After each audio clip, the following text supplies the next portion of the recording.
जय हिंद मेरे प्यारे साथियों, आप सब कैसे हैं। आशा करता हूँ आप सब अच्छे होंगे। पिछले वीडियो में हमने हिमालय के बारे में पढ़ा था। इस वीडियो में हम भारत का नदी तंत्र पढ़ेंगे। चलिए स्टार्ट करते हैं। नदी तंत्र है क्या? ये जो है हमारी मुख्य नदी हो गई। मुख्य नदी, इसे जो नदियाँ इसी सहायक नदियाँ जो आकर मिलती हैं, इससे जो जाल जाल बनता है उसी को ही नदी तंत्र कहते हैं। एक मुख्य नदी एवं उसकी सहायक नदियों से मिलकर बने हुए तंत्र को ही नदी तंत्र कहते हैं। इसे हम डिफिनेशन लिख लेते हैं, आप लोग भी लिखते रहिएगा। एक मुख्य नदी एक एक मुख्य नदी एक मुख्य नदी एवं उसकी सहायक एवं उसकी सहायक नदियों से मिलकर सहायक नदियों से मिलकर बने हुए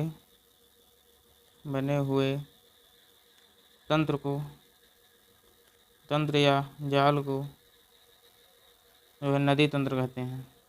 नदी तंत्र कहते हैं। नदी तंत्र कहते हैं।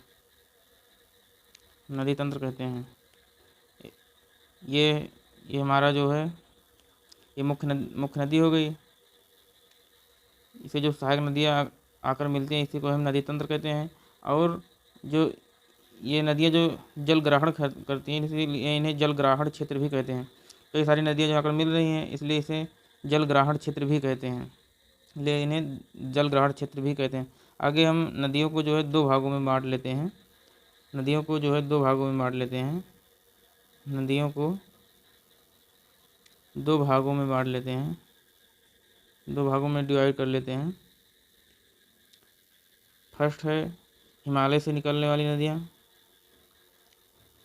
हिमालय से निकलने वाली नदियाँ हिमालय से निकलने वाली नदियाँ हिमालय से निकलने वाली नदियाँ। और सेकंड है जो है वो प्रायद्वीपीय भारत की नदियाँ।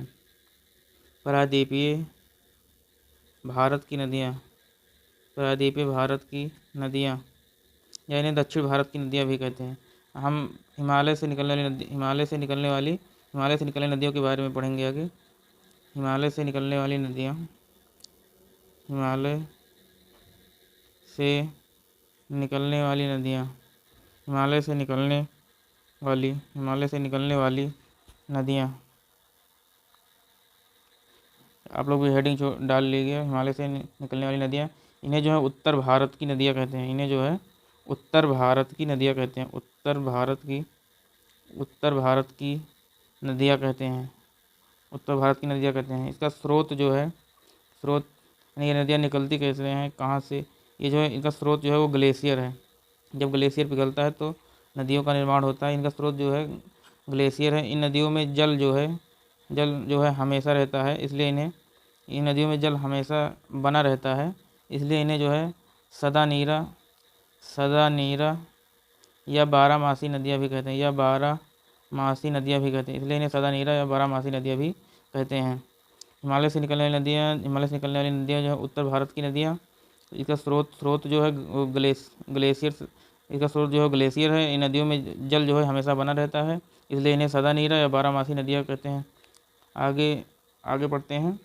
हिमालय से निकलने वाली नदियों की लंबाई जो है, इनकी लंबाई अधिक, जो नदियाँ हिमालय से निकलती हैं, हिमालय से निकलने वाली नदियों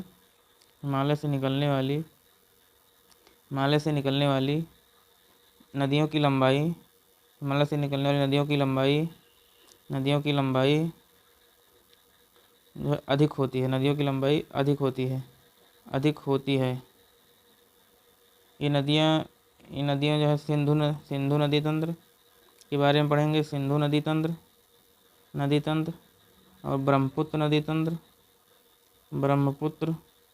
नदी तंत्र और आगे है गंगा नदी तंत्र। हिमालय से निकलने वाली नदियों में जो है सिंधु नदी तंत्र, ब्रह्मपुत्र नदी तंत्र, गंगा नदी तंत्र के बारे में हम पढ़ेंगे आगे। पहले प्रायद्वीपीय भारत की नदियों के बारे में चर्चा करते हैं। प्रायद्वीपीय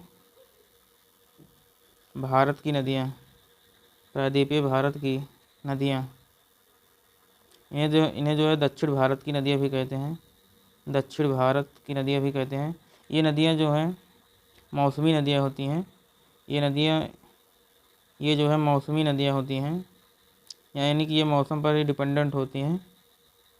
ये मौसमी नदियाँ होती हैं जो ये जो है वर्षा पर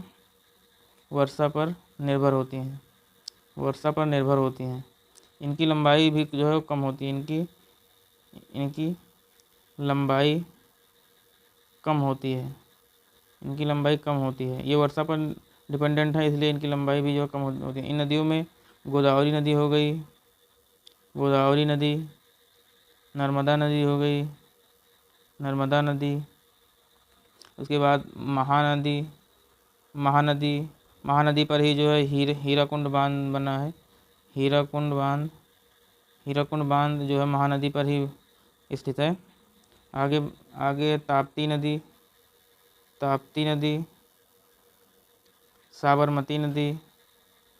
साबरमती नदी और माही नदी जो है कर्क रेखा को 2 बार काटती है। माही नदी जो है कर्क रेखा को 2 बार काटती है, कर्क रेखा को 2 बार काटती है। आगे लूनी नदी, ये लूनी नदी जो है ये मकर रेखा को 2 बार काटती है, मकर रेखा को 2 बार काटती है। आगे हम पढ़ते हैं हिमालय से निकलने वाली नदियों में सिंधु नदी तंत्र के बारे में। सिंधु नदी तंत्र इसके बारे में पढ़ेंगे। सिंधु नदी तंत्र ये हमारा जो है इंडिया का मैप हो गया। यहाँ जो तिब्बत में स्थित कैलाश पर्वत है, जो कि ट्रांस हिमालय का भाग है। यहाँ पर जो ट्रांस हिमालय का भाग है कैलाश पर्वत, जो कि तिब्बत में स्थित है। यहाँ से जो सिंधु नदी निकलती है, उसके बाद भारत में प्रवेश करती है, उसके बाद पाकिस्तान में प्रवेश करती है, उसके बाद जाकर अरब सागर में गिरती है।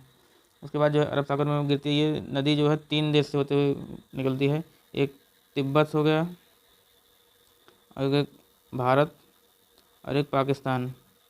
ये जो है पाकिस्तान की राष्ट्रीय नदी है। सिंधु नदी जो है ये पाकिस्तान की राष्ट्रीय नदी है। ये यहाँ से सिंधु नदी जो है निकलती है, ये पाकिस्तान की राष्ट्रीय नदी है। ये सिंधु नदी जो है ट्रांस हिमालय का जो कैलाश पर्वत है मानसरोवर झील से निकलती है। ये जो है पाकिस्तान की राष्ट्रीय नदी है। ये पाकिस्तान में जो है इसकी लंबाई जो है 2880 किलोमीटर है, 2880 किलोमीटर है। और भारत में जो है इसकी लंबाई जो है वो 1100 किलोमीटर है। भारत में इसकी लंबाई जो है वो 1100 किलोमीटर है। सिंधु नदी जो है वो भारत और पाकिस्तान के बीच विवादित है। सिंधु नदी जो है यह भारत एवं पाकिस्तान के बीच विवादित है। यह भारत एवं पाकिस्तान के बीच विवादित है। इस विवाद को ख़त्म करने के लिए जो है सिंधु जल समझौता हुआ। यह समझौता किसने कराया? यह समझौता जो है 19 सितंबर 1960 ईस्वी को इंडिया और पाकिस्तान के बीच यह समझौता जो है वर्ल्ड बैंक के द्वारा कराया गया। यह समझौता जो है वर्ल्ड बैंक के द्वारा। सिंधु नदी जो है यह भारत एवं पाकिस्तान के बीच विवादित है।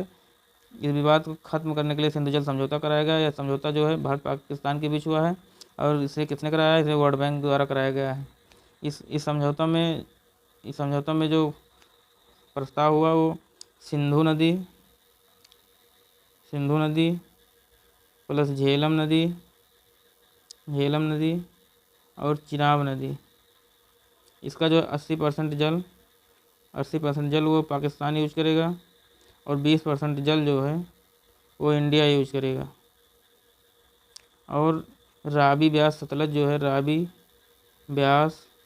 सतलज, इसका जो है 80% जल वो इंडिया यूज करेगा, और 20% जल जो है वो पाकिस्तान यूज करेगा। 20% जल जो है वो पाकिस्तान यूज करेगा। आगे बात करते हैं। ये यहाँ पर जो है तिब्बत हो गया, यहाँ तिब्बत हो गया जो है, यहाँ पर कैलाश पर्वत है जो कि ट्रांस हिमालय का भाग है, कैलाश पर्वत है जो कि ट्रांस हिमालय का भाग है। यहाँ से जो है सिंधु नदी निकलती है, सिंधु नदी निकलती है। यह मानसरोवर झील से निकलती है, मानसरोवर झील से निकलती है। इसकी जो सहायक नदियों के बारे में बात करेंगे, इसकी प्रमुख सहायक नदियाँ जो है ये झेलम जो है, ये झेलम हो गई, ये हेरीनाग झील से निकलती है जो कि जम्मू कश्मीर से निकलती है। ये नदी जो है चिनाब नदी में जाकर मिलती है, यहाँ से जो है चिनाब नदी निकलती है, इसी में आकर ये मिल जाती है। चिनाब नदी जो है दो नदियों से मिलकर बनती है, एक है चंद्रा नदी और दूसरी है भागा नदी। एक है चंद्रा नदी, एक है भागा नदी। ये जो है ये नदियाँ जो है बाड़ा लाचाला दर्रा से निकलती हैं, बाड़ा लाचाला दर्रा से निकलती हैं। उसके बाद नीचे से जो है यहाँ से सतलज नदी निकलती है जो कि जाकर सिंधु नदी में मिलती है। यहाँ से जो है चिनाब नदी, उसके बाद यहाँ से रावी नदी निकलती है और उसके बाद यहाँ से झेलम और चिनाब इसमें जाकर मिल जाती है। और उसके बाद ये नदियाँ आकर जो है सतलज नदी में मिल जाती हैं। ये जहाँ मिलती हैं उसे पंचनद कहते हैं। उसके बाद यहाँ से जो है एक नदी निकलती है, वो ब्यास नदी है। ब्यास नदी जो है यहाँ पर आकर सतलज नदी में मिल जाती है, पंजाब के पास। यहीं पर इंदिरा गांधी नहर बनाया गया है, हरिके बैराज। ब्यास नदी जो है ब्यास कुंड से निकलती है। और सतलज नदी जो है राक्षस ताल झील से निकलती है। उसके बाद ये नदियाँ यहाँ पाकिस्तान में जो है मीठन कोट जो है यहाँ पर मिलती हैं जो कि कराची के निकट है। उसके बाद ये नदियाँ जाकर अरब सागर में गिर जाती हैं। इसकी सिंधु नदी की कुछ सहायक नदियाँ हैं, जैसे गोमल नदी और काबुल नदी जो है इसकी सहायक नदियाँ हो गई। आगे एक बार फिर से रिवाइज करते हैं। ये जो हमारी सिंधु नदी हो गई, यहाँ जो है नीचे से राक्षस ताल झील से जो है सतलज नदी निकलती है जो जाकर मीठन कोट पाकिस्तान में जाकर मिलती है, कराची के निकट।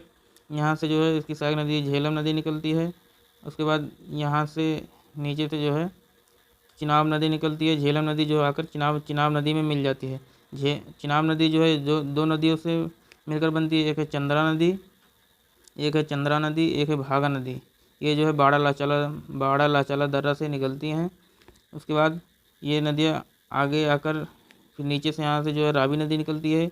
ये जो आगे झेलम नदी और जो ये चिनाब नदी है, जब ये नदियाँ आगे बढ़ती हैं तो इसमें आगे रावी नदी आकर मिल जाती है। उसके बाद ये नदियाँ आकर सतलज नदी में पंचनद नामक स्थान पर मिल जाती हैं। पंचनद जिस स्थान पर मिलती हैं उसे पंचनद कहते हैं। उसके बाद यहाँ से जो है वो ब्यास नदी निकलती है, जो कि पंजाब के पास हरिके बैराज जो है यहीं पर इंदिरा गांधी नहर बनाया गया, पंजाब के पास यहाँ पर मिलती हैं। ये सतलज नदी हो गई। ये नदियाँ आकर मीठन कोट कराची के निकट मिलती हैं। उसके बाद ये जाकर अरब सागर में गिर जाती हैं। आगे हम इसका क्रम देखते हैं। सिंधु, सबसे ऊपर नदी सिंधु, उसके बाद हो गया झेलम, उसके बाद चिनाब, फिर रावी, ब्यास, उसके बाद हो गया सतलज। बात करते हैं मुहाना के बारे में। मुहाना क्या है? मुहाना उद्गम, तो जहाँ से नदियाँ निकलती हैं उसे उद्गम कहते हैं। मुहाना, जब कोई नदी अपना जल किसी नदी, सागर या महासागर में गिराती है तो उसे मुहाना कहते हैं। जब कोई नदी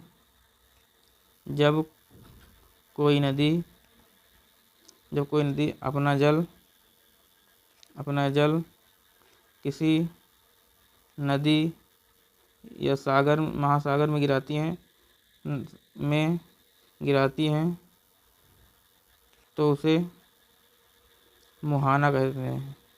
तो उसे मुहाना कहते हैं।